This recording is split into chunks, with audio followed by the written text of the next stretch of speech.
जय श्री कृष्णा।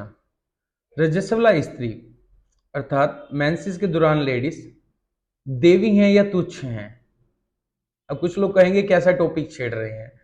इस ये कोई छुपाने लायक टॉपिक नहीं है, ठीक है। तथ्यों को स्पष्ट करेंगे तो जानेंगे, क्योंकि इसी टॉपिक से एक मेंसेस के दौरान लेडीज रजस्वला स्त्री के द्वारा ही मैंने 5 लोगों पे यह प्रयोग करवाया, और पांचों लोगों में मात्र क्षणिक सी संभावना थी सक्सेस होने की, और 100% मुझे रिजल्ट प्राप्त हुए।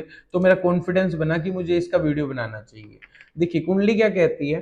कुंडली ये कहती है कि आपके जीवन में इस समय में नुकसान होगा, ठीक।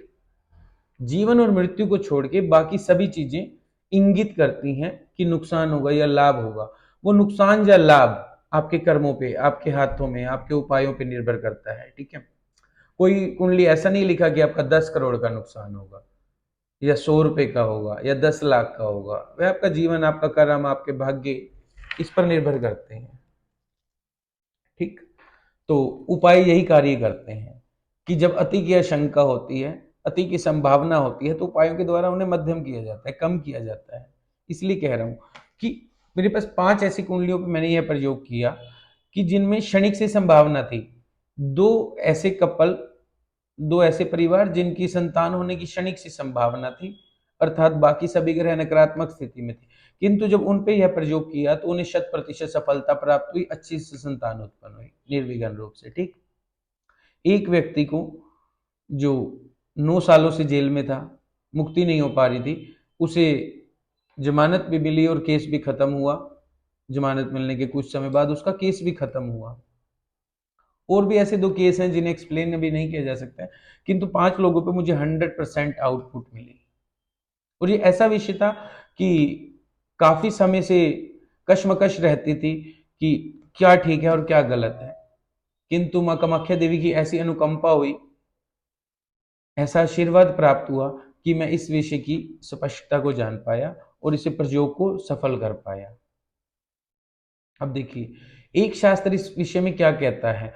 प्रथमे हानि चंडाली, द्वितीय ब्रह्म घातनी, तृतीय रज्ज की प्रोक्त, चतुर्थे हानि शुद्ध थी। पराशर स्मृति में ऐसा लिखा गया है, ठीक है। देखिए मैंने पराशर स्मृति नहीं पढ़ी है, किंतु जो मुझे एक जानकारी जितनी मिली, एक नोट्स के द्वारा मुझे यह पता लगा कि उसके आगे, इस श्लोक के आगे पराशर स्मृति था। तो अब इसमें कहा गया कि प्रथम रजस्वला स्त्री मेंसेस के दौरान फर्स्ट डे लेडीज चंडालनी के रूप में होती है, दूसरे दिन ब्रह्मत्यारिणी होती है, तीसरे दिन धोबिन होती है और चतुर्थ दिन स्नान करके शुद्ध होती है। तो समझ नहीं आया। बचपन से हम भी देख रहे हैं ऐसा। देखिए आपने आस पड़ोस इधर उधर कि मंदिर नहीं जाना, रसोई में नहीं जाना, पाठ पूजा नहीं करनी, देख रहे हैं, ठीक। किंतु मां कामाख्या के आशीर्वाद से मुझे कुछ ऐसे गुरुजन मिले जिनके मार्गदर्शन से मुझे कुछ शास्त्र प्राप्त हुए। अब उन शास्त्रों में स्वयं भैरव कह रहे हैं, ठीक है। भैरव कह रहे हैं कि रजस्वला मुखम दृष्ट्वा सर्व पापाई परमुच्यते संभाषणम कुरुते राजस्वादिकम फल भवते तस्या दर्शन मात्रेण लभेन मुक्ति चतुर्विधम तस्या संगम मात्रेण त्रैलोक्य उच्चाटन क्षमा।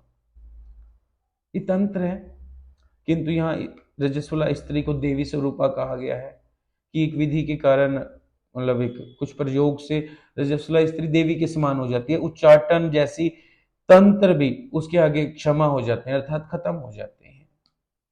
सभी पापों का क्षय हो जाता है। देखिए कितनी गजब की रिस्पेक्ट दी गई है यहाँ पे। तो कश्मकश थी कि एक शास्त्र नेगेटिव एक पॉजिटिव कैसे कह सकता है। अब शास्त्र तो गलत हो नहीं सकते। तो गहन शोध किया, लगा रहा इसी में। तो इसमें यह समझ आया, देखिए कुंडली में मंगल और शुक्र 2 ग्रहों की स्थिति होती है। यदि वह स्थिति शुभ है तो रजस्वला स्त्री मेंसेस को दौरान देवी है, और यदि वह स्थिति अशुभ है तो वह स्त्री अपने लिए और दूसरों के लिए क्षयकारी हो जाती है।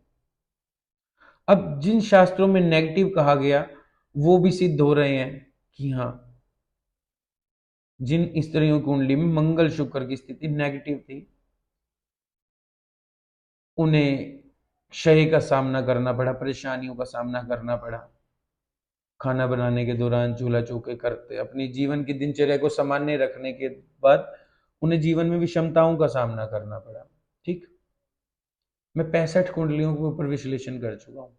ठीक है, ऐसे ये वीडियो नहीं बना रहा, मैंने 65 कुंडलियां स्टडी की, और वो 65 कुंडलियां ऐसा नहीं कि अननोन या डाटा बैंक से चार्ट लेकर, नहीं, पर्सनली मैंने 65 कुंडलियों का विश्लेषण किया, सिर्फ इसी कार्य के ऊपर शोध किया, जिसमें मैंने देखा कि जिन कुंडलियों में मंगल और शुक्र की स्थिति खराब है, मेंसेस के दौरान उन स्त्रियों ने यदि दैनिक दिनचर्या का पालन किया तो उन्हें नेगेटिव इम्पैक्ट आए, वो जो उन्हें पता नहीं लग रहा कि इस कारण आ रहे हैं। ठीक है, किंतु जिन स्त्रियों की कुंडली में मंगल शुक्र की स्थिति बहुत बढ़िया थी, उन्हें बहुत पॉजिटिव रिजल्ट्स आए दैनिक दिनचर्या के दौरान।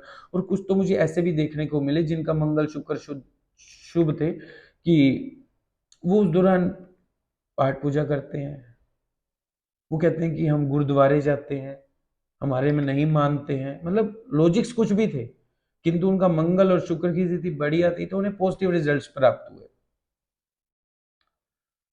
तो अब जो शास्त्र पॉजिटिव कह रहा है कि स्त्री देवी के समान होती है, यहाँ पे उसकी भी स्टिकता सिद्ध हुई, और जो शास्त्र नेगेटिव इम्पैक्ट बोल रहा है यहाँ पे उसकी स्टिकता भी सिद्ध हुई।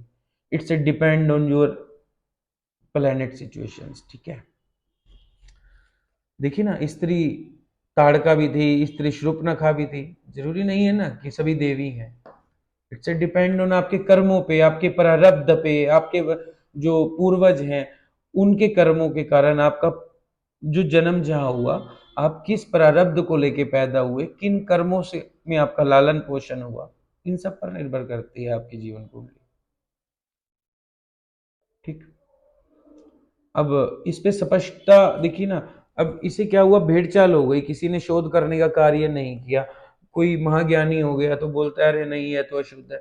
भैया कोई भी, अब इसको साइंटिफिक लॉजिक देखिए, कोई कितना भी ब्रह्म ज्ञानी, महाज्ञानी, महाविद्वान हो, 1008 की पदवी प्राप्त हो गई आपको, उत्पन्न कहाँ से हुए हो, माँ के गर्भ से ना।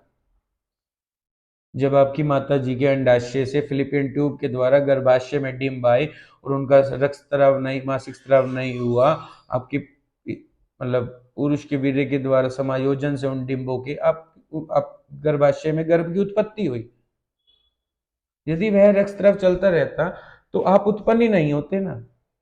और यदि वह रक्त अशुद्ध है, तुच्छ है, वह स्त्री अशुद्ध हो गई, तो इस हिसाब से तो इस दुनिया का प्रत्येक प्राणी अशुद्ध हो गया, शुद्ध कोई बचा ही नहीं। जिसने इस धरती पर जन्म ले लिया वह प्रत्येक प्राणी अशुद्ध की श्रेणी में आ गया ना। शुद्ध कौन रह गया? क्या पानी में स्नान करने से शुद्ध हो गए?